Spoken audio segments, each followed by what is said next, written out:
Shalom kepada semua, Merry Christmas, Selamat Hari Natal kepada semua teman-teman saya dari Tawau.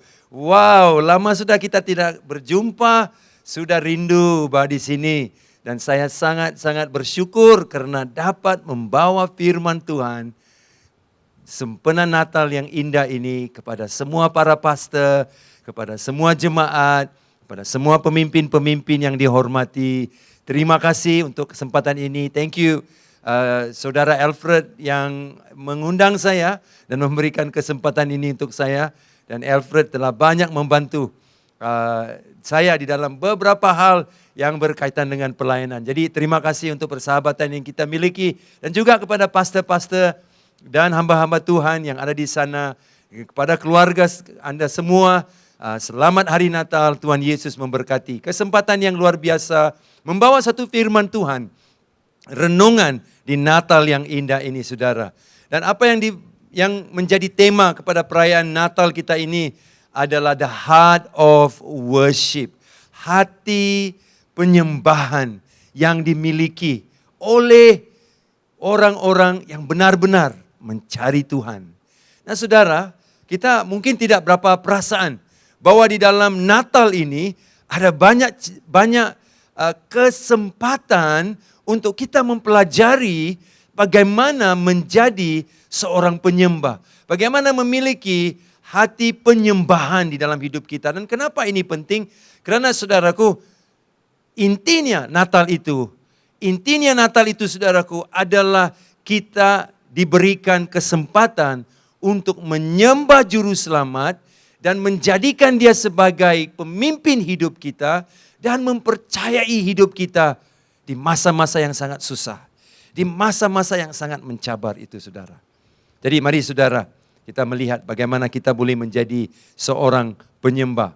Nah, saya mulakan dengan Matius pasal 2, firman Tuhan. Matius pasal 2 ayat 1 dan 2. Sesudah Yesus dilahirkan di Bethlehem di tanah Yudea pada zaman Raja Herodes, datanglah orang-orang Majus dari timur ke Yerusalem dan bertanya-tanya, di manakah dia raja orang Yahudi yang baru dilahirkan itu? Kami telah melihat bintangnya di timur dan kami datang untuk menyembah dia. Coba lihat ayat 2. Dan bertanya-tanya, di manakah dia raja orang Yahudi yang baru dilahirkan itu? Nah saudara, tahukah di dalam sejarah perlantikan raja, tak ada raja, tahu saudara, yang lahir pada hari dia lahir dia sudah jadi raja. Tak pernah ada di dalam sejarah di mana seorang itu lahir dan pada waktu dia lahir dia jadi raja. Biasanya pada waktu dia lahir dia diawasi dan dijaga oleh mungkin seorang raja yang menjadi bapaknya ataupun permaisuri ataupun seorang yang menjadi penjaga dia. Tetapi hanya di sini sahaja firman Tuhan berkata, dan penghormatan ini diberikan kepada Yesus seorang sahaja, di mana pada waktu dia lahir, dia sudah jadi raja, saudara. Saya tahulah banyak anak-anak yang lahir di dalam di semua rumah-rumah kita, anak yang lahir. Dia memang macam raja lah, saudara. Dia dilayani, saudaraku, pampasnya ditukar, dimandi, dikasih makan. So dia hanya perlu terus semua sudah serbu mau tolong dia. Itu macam raja, tetapi bukan raja seperti yang dimaksudkan dalam firman Tuhan. Bahwa dia dikenali sebagai raja orang Yahudi yang baru lahir. Tak ada dalam sejarah manusia anak yang baru lahir jadi raja. Ternyata Yesus seorang saja yang lahir jadi raja. Sebab itu dia layak disembah, saudara. Sebab itu dia layak ditinggikan. Sebab itu saudaraku, para orang-orang Majus itu berkata begini. Kami, coba lihat ayat kedua. Kami telah melihat bintangnya di timur dan kami datang untuk apa saudara? Menyembah dia. Mereka datang untuk menyembah Yesus. Amin. Nah, apa yang terjadi selepas mereka datang dan bertanya kepada Raja Herodes? Inilah masalahnya. Mereka cari orang yang salah untuk minta panduan lah. Saudara, mereka punya kemampuan untuk mencari panduan, mereka pergi cari seorang raja. Orang Yahudi. Raja Herodes, raja Yahudi. Kepada raja orang Yahudi, mereka pergi tanya, di manakah lahir raja orang Yahudi?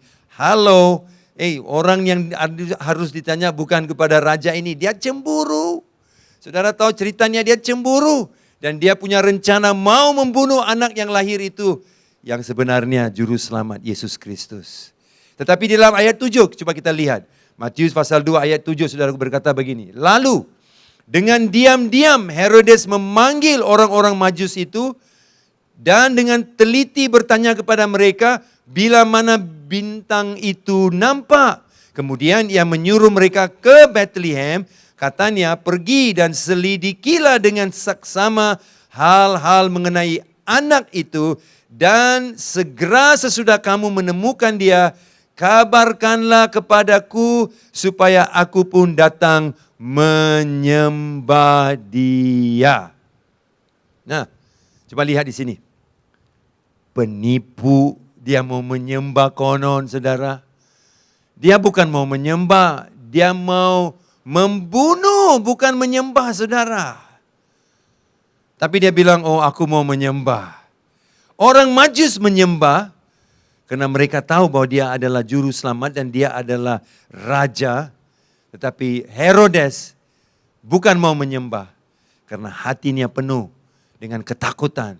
Dan saudaraku rasa tidak selamat kalau ada raja baru yang datang menggoncang posisi dia. Seorang yang tidak ada identitas yang tertanam dalam Tuhan Yesus akan senang tergoncang. Senang cemburu, cepat dengki, cepat saudaraku, rasa insecure, rasa tak selamat. Kalau ada penyanyi yang lebih hebat, kita jadi takut. Kalau ada pengkhotbah yang lebih hebat, saudaraku, kita jadi macam, boleh nanti aku cepat pension ini. Nah saudaraku, kalau ada penari rebana yang lebih hebat tarian rebanan itu, kita jadi cemburu, saudaraku. Oh, kalau ada drama yang lebih luar biasa permainan, kita jadi cemburu. Inilah orang-orang seperti Herodes itu karena dia bukan penyembah. Bila kita menjadi penyembah Yesus, berarti fokus kita adalah Yesus.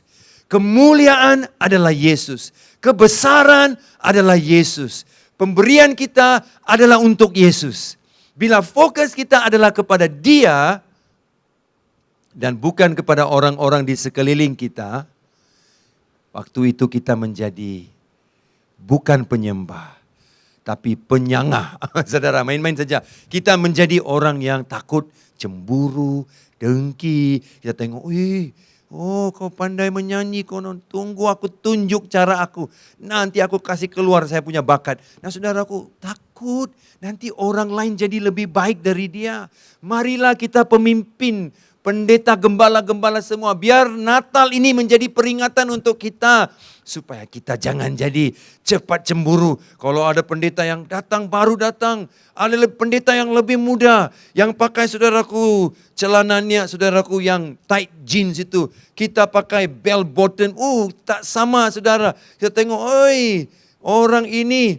Wah, kita rasa cemburu mungkin. Jangan. Kita belajar daripada dua orang Majus dengan Herodes. Herodes punya fokus saudara. Adalah kepada diri dia dan apa yang berlaku di sekeliling dia. Karena dia rasa keamanan hidup dia, keyakinan dia, dan juga kepimpinan dia bergantung kepada apa yang berlaku di sekeliling dia. Gereja saya tak sebesar gereja itu. Oh, pendapatan saya tak sama dengan pendapatan orang itu. Rupa saya tak sehebat macam orang itu. Kita coba lihat apa yang berlaku di sekeliling. Macam Herodes. Dia tidak jadi penyembah saudara.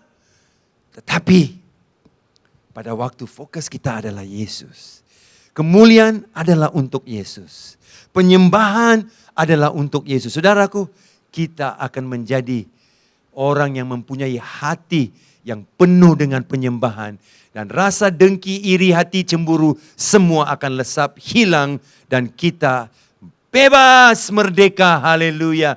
Itu maksudnya Natal, di mana fokus kita, saudaraku, ditujukan kepada Dia yang menyempurnakan segalanya di dalam hidup kita dan bukan apa yang di sekeliling kita.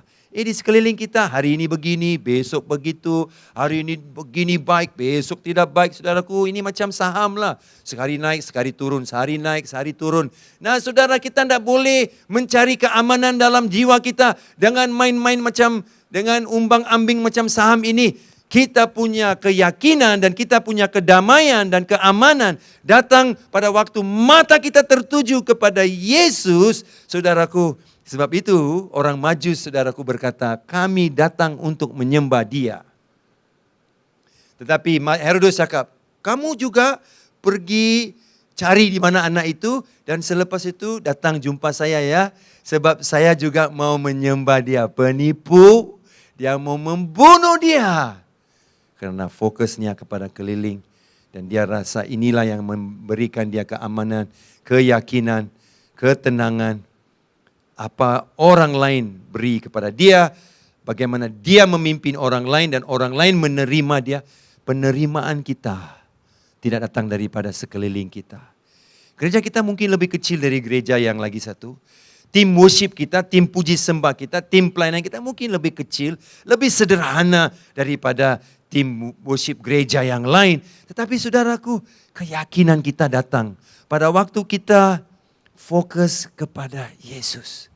Biarpun kecil, tapi kalau fokusnya adalah Yesus. Cool bro, cool, tidak ada masalah.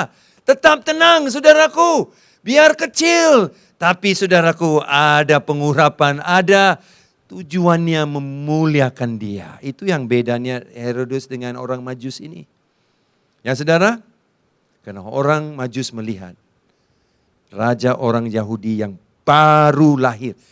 Mereka lihat tak pernah ada seorang raja, dia jadi raja pada waktu dia lahir. Sebab itu mereka mengerti arti penyembahan. Kalau saudara mengerti siapa Yesus, saudara mengerti siapa kekasih jiwamu itu, saudara boleh menyembah Yesus. Dan bila saudara menyembah Yesus, saudara fokusnya adalah Dia. Semua di sekeliling berubah, terombang-ambing, tapi tetap Dia. Sebab itu Yesus, dia boleh tidur di buritan perahu itu. Dia boleh tidur saudara. Murid-muridnya semua takut. Dia bilang, Tuhan kau tak peduli. Kami sudah mau mampus ini Tuhan. Mereka takut. Karena fokus mereka kepada angin dan ribut. Yesus tenang saja. Dia tidur bukan karena dia tak peduli. Dia tidur karena dia berkuasa. Hanya orang yang berkuasa tidak boleh diganggu ribut.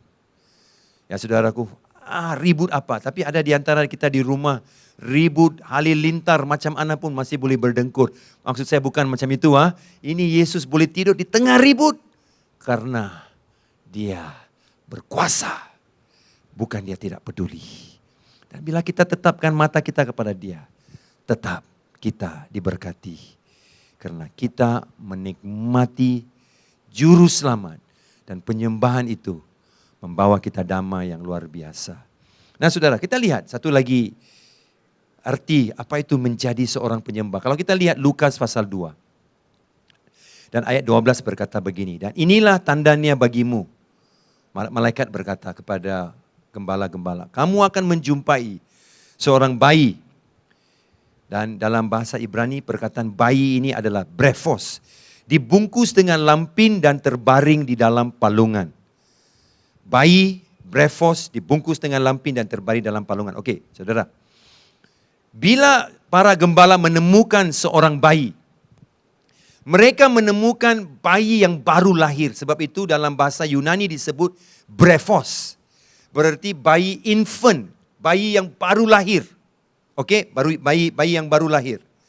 Nah, saudara, apakah bedanya perkataan bayi ini di dalam Lukas 2, yaitu para gembala datang melihat bayi itu di dalam palungan itu, bayi itu adalah bayi yang baru lahir. Apakah bedanya bayi ini ataupun ungkapan perkataan bayi ini dengan Matius pasal 2? Mari kita lihat Matius pasal 2 ayat yang ke-9 saudaraku. Matius pasal 2 ayat 9 berkata, setelah mendengar kata-kata raja itu, berangkatlah mereka, siapa orang Majus tadi kan, Dan lihatlah bintang yang mereka lihat di timur itu mendahului mereka hingga tiba dan berhenti di atas tempat di mana anak, di sini bahasanya, bahasa asalnya Yunani, Paidon itu berada. Ketika mereka melihat bintang itu, sangat bersukacitalah mereka. Nah saudara, anak yang mereka temukan itu saudara, di kota Nazaret, bukan di Bethlehem, yang menjumpai anak itu, Brephos, bayi kecil yang baru lahir itu adalah gembala di Bethlehem. Yang menjumpai Yesus, saudaraku, oleh orang Majus ini adalah bayi, bukan Brephos. Brephos itu bayi yang baru lahir, tapi Paidon. Paidon, saudaraku, berarti anak yang sudah agak besar, mungkin sekitar 2 tahun, 1,5 tahun gitu begitu. Nah berarti saudaraku, saya mau saudara lihat begini. Pada waktu orang Majus pertama melihat bintang itu, mereka tahu itu masa kelahiran Yesus. Dan dia masih lagi bayi. Dan sudah lama mereka mengejar, mencari. Mungkin mereka kejar 2 tahun tahu. Mana bintang itu? Mana bintang itu? Mana bintang itu? Dan akhirnya, bila mereka menemukan anak itu bukan lagi Brephos, bayi yang kecil yang baru lahir. Anak itu sudah jadi Paidon. Coba lihat ayatnya sekali lagi saudaraku, ayat 9. Dia adalah di mana hingga tiba dan berhenti di atas tempat di mana anak Paidon itu berada. Dan mereka sangat bersukacita ketika melihat bintang itu. Wow, saudara. 2 tahun mereka kejar. Dari waktu dia lahir. Sebab itu firman Tuhan berkata bahwa pada waktu Herodes keluar mau membunuh anak-anak, semua yang di bawah umur 2 tahun. Saudara ingat setiap kali ada seorang juru selamat, iblis takut. Ingat pada waktu Musa lahir, apa Firaun coba buat? Dia juga coba bunuh anak-anak lelaki orang Yahudi. Sekarang anak orang Yahudi. Yesus lahir, ada seorang lagi Herodes yang membunuh anak. Tiap kali ada juru selamat, dia mau hancurkan juru selamat.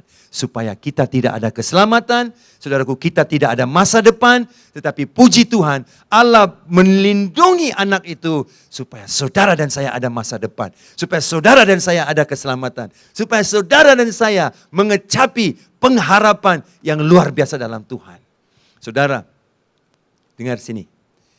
Orang Majus hampir 2 tahun kali mungkin mencari bintang itu. Mereka nampak bintang itu satu ketika, hilang bintang itu. Dan kemudian mereka mencari dan akhirnya bintang itu datang dan berdiri di atas rumah di mana anak itu ada. Waktu itu dia sudah besar, mungkin 2 tahun. Coba saudara bayangkan. Seorang penyembah adalah seorang yang tidak akan putus asa dengan senang. Seorang penyembah, saudaraku. Dan cerita Natal ini menggambarkan gambaran seorang penyembah yang tidak putus asa. Dia cari, dia kejar. Karena dia tahu, berbaloi pada waktu dia menemukan juru selamat. Yesus, saudaraku. Dan saya percayakan, bila kau kejar kekasih jiwa kau. Tak penat lah, tak capek lah, orang Indonesia bilang, tak capek. Tak penat saudara, tak menyusahkan. Tak merepotkan saudara. Kalau saudara mau pergi, girlfriend kau bilang, kau coba bawa saya, aku pergi ke Sempurna, mau beli ikan di sana. Saudara, berapa jauh pun kau sanggup bawa. Kenapa? Karena kalau itu you punya kekasih kau, saudara boleh bawa berapa jauh pun. Ke Pulau Pinang pun saudara boleh datang kalau saudara perlu beli ikan. Nah saudara, ini orang Majus. Kenapa mereka boleh cari, kejar sampai mereka menemukan Yesus? Karena bila dia adalah kekasih jiwa, melakukan sesuatu untuk dia bukan susah. Dalam bahasa Inggris kita bilang effortless, bukan susah. Bukan suatu usaha yang menyusahkan. Tetapi lahir dengan begitu bebas. Dengan begitu senang. Sama lah macam kau kejar. Kalau kau mau menyenangkan hati kekasih kau itu senang kan? Tak perlu disuruh. Girlfriend kau minta. Boleh kau bawa saya 100 km? 200 km pun boleh sayang. cantiknya kau ni. Nah saudara, begitulah kalau mereka kejar bintang itu. Karena mereka tahu bahwa Yesus ada di sana. Saudaraku, senang saja. Mereka melakukan dengan hati yang terbuka. Saudara yang kekasih dalam Yesus. Natal mengingatkan kita tentang ini. Natal nomor 1 mengingatkan kita jangan pandang ke kiri kanan apa yang berlaku di musim pandemik ini. Jangan lihat hari ini saudaraku ada corona, besok ada delta, habis itu lusa saudaraku ada omikron, nanti bulan Januari ada Decepticon, nanti saudaraku bulan Mac ada Megatron. Bilalah mau habis semua ini saudara. Nggak boleh habis-habis bah. Jadi kita tengok kiri kanan kita takut. Itu yang pertama. Seperti mata orang Majus. Mereka melihat Yesus. Dan mereka mau cari dia. Dan bukan macam Herodes. Mereka menjadi penyembah dia. Bukan macam Herodes. Mau bunuh dia. Kedua saudara. Adalah seorang yang matanya tertuju kepada Yesus. Tidak mudah putus asa. Tidak mudah putus pengharapan. Matanya tertuju kepada Yesus. Matanya saudaraku, kalaupun susah, kalaupun keuangan, kalaupun pelayanan itu terkandas, kalaupun saudaraku orang tinggalkan kita, jemaat tidak datang balik, jemaat saudaraku tidak kembali ke gereja beribadah. Kalaupun saudaraku perpuluhan tidak masuk saudaraku. Kalaupun begitu mencabar saudaraku. Walaupun orang saudaraku menolak kita. Tetapi pada waktu kita punya hati penyembahan seperti orang Majus. Oh saudara, mereka sanggup. 2 tahun pun sanggup. Macam mana kita tahu 2 tahun? Pada waktu anak itu lahir adalah brephos, bayi.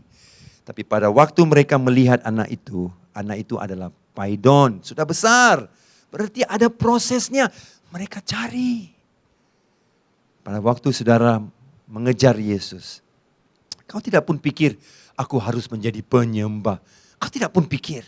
Kau just beri saja. Kau just beri kepada dia. Kau sanggup ikut dia. Tak perlu disebut kau jadi penyembah. Kau mesti ada hati penyembah. Tak perlu. Bila dia kekasih jiwa kita. Wow. Senang saudaraku. Mengalir dengan bebas. Ibadah kita untuk dia. Berbakti untuk dia. Nah, saudara, kita lihat 2 lagi ayat yang terakhir. Ayat 11 dan 12. Maka masuklah mereka ke dalam rumah itu, ya. Dan melihat anak. Nah, tengok, anak ini ada paidon, bukan brephos, anak yang baru lahir. Ini paidon. Mungkin sudah 2 tahun. Itu bersama Maria. Ibunya lalu sujud menyembah dia. Mereka pun membuka tempat harta bendanya dan mempersembahkan persembahan kepadanya, yaitu emas, kemenyan dan myrrh. Haleluya. Dan ayat 12. Dan karena diperingatkan dalam mimpi supaya jangan kembali kepada Herodes, maka pulanglah mereka ke negerinya melalui jalan lain. Ingat itu ya, mereka pulang dengan jalan lain. Nah saudara, apa yang terjadi? Coba lihat. Mereka membawa masuk ke dalam rumah itu, mereka sudah ketemu bintang itu. Nah saudara, ingatlah, ini bintang kan, dia pertama kali bila anak itu lahir ada. Kemudian dia hilang. Ada orang pikir bintang itu datang, kemudian berhenti, stop di bawah, di atas rumah Maria dengan Yusuf dan turun lampu di bawah rumah itu. Ya mereka sudah ketemu. Nah, mereka harus 2 tahun. Karena anak yang mereka temu adalah paidon yang sudah yang sudah dewasa. Dan apa yang mereka buat? Mereka melihat anak itu, paidon, dan menyembah dia. Ada setengah daripada kartu Christmas yang kita terima, gambar-gambar Kristus yang kita tengok. Para gembala dan orang maju sama-sama datang menyembah. Ini 2 peristiwa yang berbeda. Gembala melihat anak baru lahir. Orang Majus melihat anak yang sudah 2 tahun. Ini ya saudara, iblis suka kasih kacau informasi ini. Karena dia tidak mau kamu menjadi seorang penyembah. Dia suka kacau saudaraku. Dan mengingatkan bahwa para gembala dengan orang Majus semua sekali jumpa dia. Enggak. Gembala sudah jumpa dia waktu dia masih kecil, baru lahir, brephos. Orang Majus jumpa dia hampir 2 tahun. Saudara yang kekasih, itu hati penyembah dan mereka memberikan apa? Terbaik, emas, kemenyan, myrrh dipersembahkan. Dan saudara, dan mereka menyembah dia. Seorang penyembah akan memberi yang terbaik. Karena Tuhan Yesus adalah layak. Dia memberi yang terbaik bukan karena dia harus. Dia terpaksa. Dia disuruh. Dia diminta. Seorang penyembah memberi bukan karena disuruh, diminta, diharuskan. Seorang penyembah, saudaraku, memberi yang terbaik. Emas, myrrh, kemenyan, saudaraku. 3 ini bukan barang yang murah, tetapi barang yang mahal dan cocok untuk hanya seorang raja. Dan dipersembahkan, saudaraku. Mereka bawa hampir 2 tahun mengejar. Karena saudaraku, bila kita menyembah Yesus, bila Yesuslah kekasih jiwa kita, memberi itu bukan susah lah. Memberi itu bukan susah. Nah, saudara, ada satu kali istri saya cakap dia perlu satu perfume. Nama perfume itu Chanel. Dan nama yang lebih terperincinya Coco Mademoiselle. Macam produk dari Perancis ini.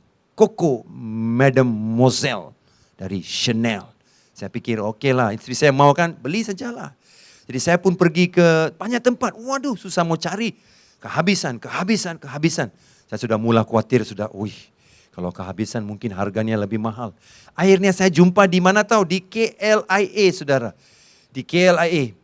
Di mana ada tempat di mana mereka jual perfume. Kan? Jadi saya pun minta, give me satu Madame Coco Mademoiselle Chanel. Dia bagi tahu satu harga. Dia bagi tahu, oh Pak, ini harganya 400. Saya bilang, 400? Hui, punyalah mahal mau pakai perfume ini. Tapi saya pikir, saya mau tanya dia, you ada itu ciplak punya ada kah? Kau berani beli yang ciplak itu pulang ke rumah bagi dekat istri kau. Saudara tahu kau tinggal di mana hari itu? Kau mungkin tidur di palungan hari itu, saudara. Kalau kau beli yang ciplak itu. Yang apa itu? Yang tiruan itu kau berani. Nah, saya pikir dalam hati, adakah satu yang ciplak itu? Suami apa ini, saudara? Tetapi saya pikir, puji Tuhan, saya kembali jadi orang yang bijak berpikir, saudara. Saya bilang, untuk istri saya. Karena aku cintai dia, anda maulah yang ciplak. Beri yang terbaik. Bukankah itu yang kita buat, saudara? Kalau kita cinta orang itu, kita beri yang terbaik. Kita beri yang terbaik, saudara. Nah, seperti itu, saya sanggup membayar itu untuk istri saya. Oh, kalau itu Tuhan Yesus. Sebab itu orang Majus boleh memberi emas, kemenyan, myrrh itu yang terbaik. Yang terbaik. Bukan karena, susah, aku mesti bagi kah? Kalau bagi berapa? Selepas EPF kah, sebelum EPF kita kena bagi. Aduh, tidak perlu kita pikir semua itu. Kita beri karena kita menyembah.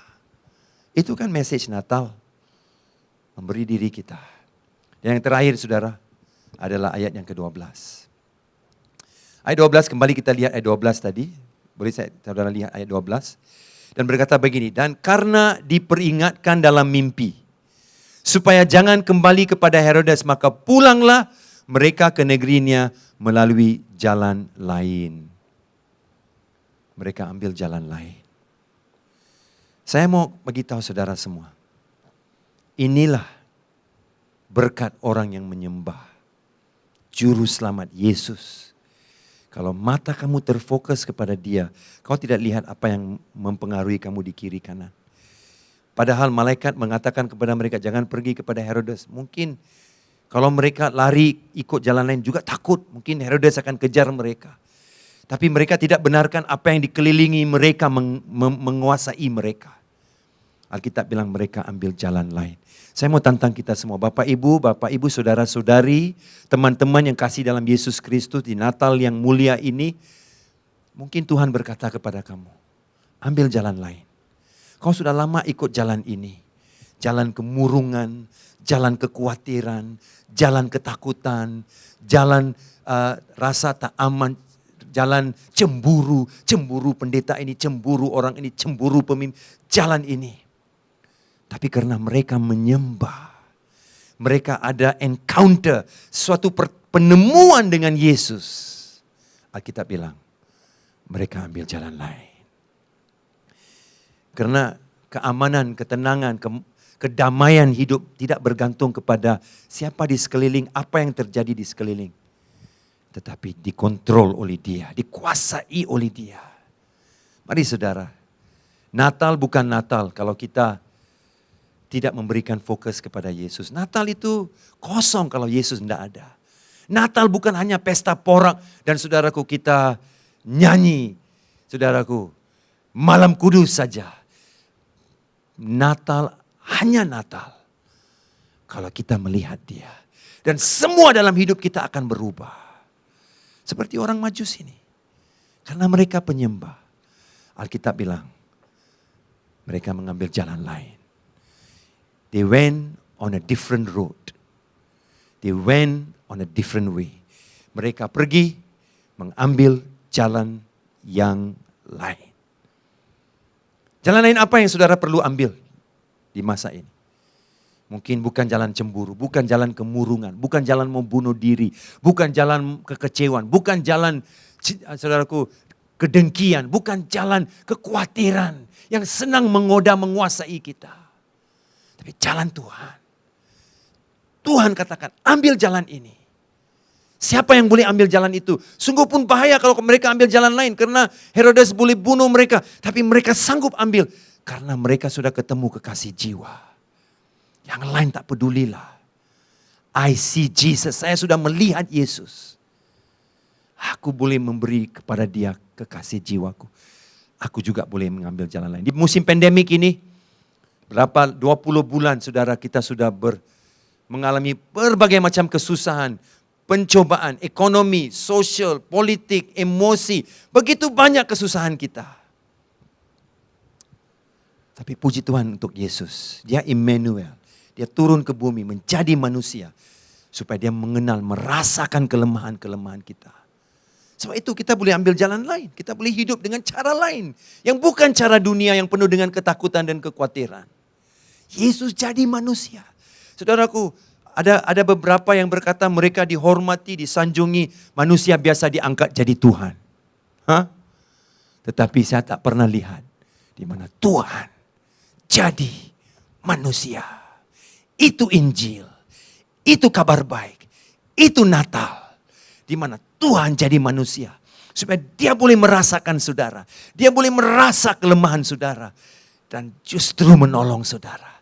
Sebab itu kita boleh ambil jalan lain. Kita boleh ambil jalan yang bukan yang menghancurkan. Tapi jalan yang diberi Tuhan. Yang pasti membawa keselamatan. Sebagaimana orang Majus ini lakukan. Karena mereka belajar menyembah Dia. Yang memberikan keberanian untuk mengambil jalan lain. Mungkin cara saudara buat gereja. Tuhan akan tunjuk jalan lain. Cara saudara belajar, Tuhan tunjuk jalan lain. Cara saudara buat bisnis, Tuhan akan tunjuk jalan lain. Cara saudara menjadi seorang suami, istri, Tuhan akan tunjuk jalan lain. Karena fokusmu adalah Yesus. Saudara, Tuhan Yesus memberkati. Natal yang indah. Natal yang luar biasa. Bukan hanya sekadar suatu pesta. Satu perayaan. Tapi satu penyembahan. Amin. Bapak berkati semua teman-teman, hamba Tuhan, pendeta, pemimpin, jemaat yang terhormat. Di Natal ini Bapak, biar kami kembali mengerti siapa kekasih jiwa yang sanggup kami kejar, sanggup kami membenarkan, memimpin kami ke jalan yang lain dan memberi yang terbaik karena dia layak disembah, layak dipuji, layak diagungkan. Yesus, berkatilah semua yang mendengar firman ini dan berkatilah gereja-gereja di kota Tawau ini. Dan di sekitar kawasan-kawasan di luar Tawau ini Tuhan. Biar Bapa, kami setelah diperkuatkan oleh firman-Mu, kami akan mengambil jalan lain. Jalan yang penuh dengan pengharapan. Karena kami sudah ketemu dengan kekasih jiwa Yesus yang memberikan pengharapan itu. Terima kasih Tuhan. Di dalam nama Yesus saya memberkati semua teman-teman saya. Amin. Shalom semua saudara, terima kasih. Merry Christmas, selamat Hari Natal. Sehingga kita ketemu lagi. God bless.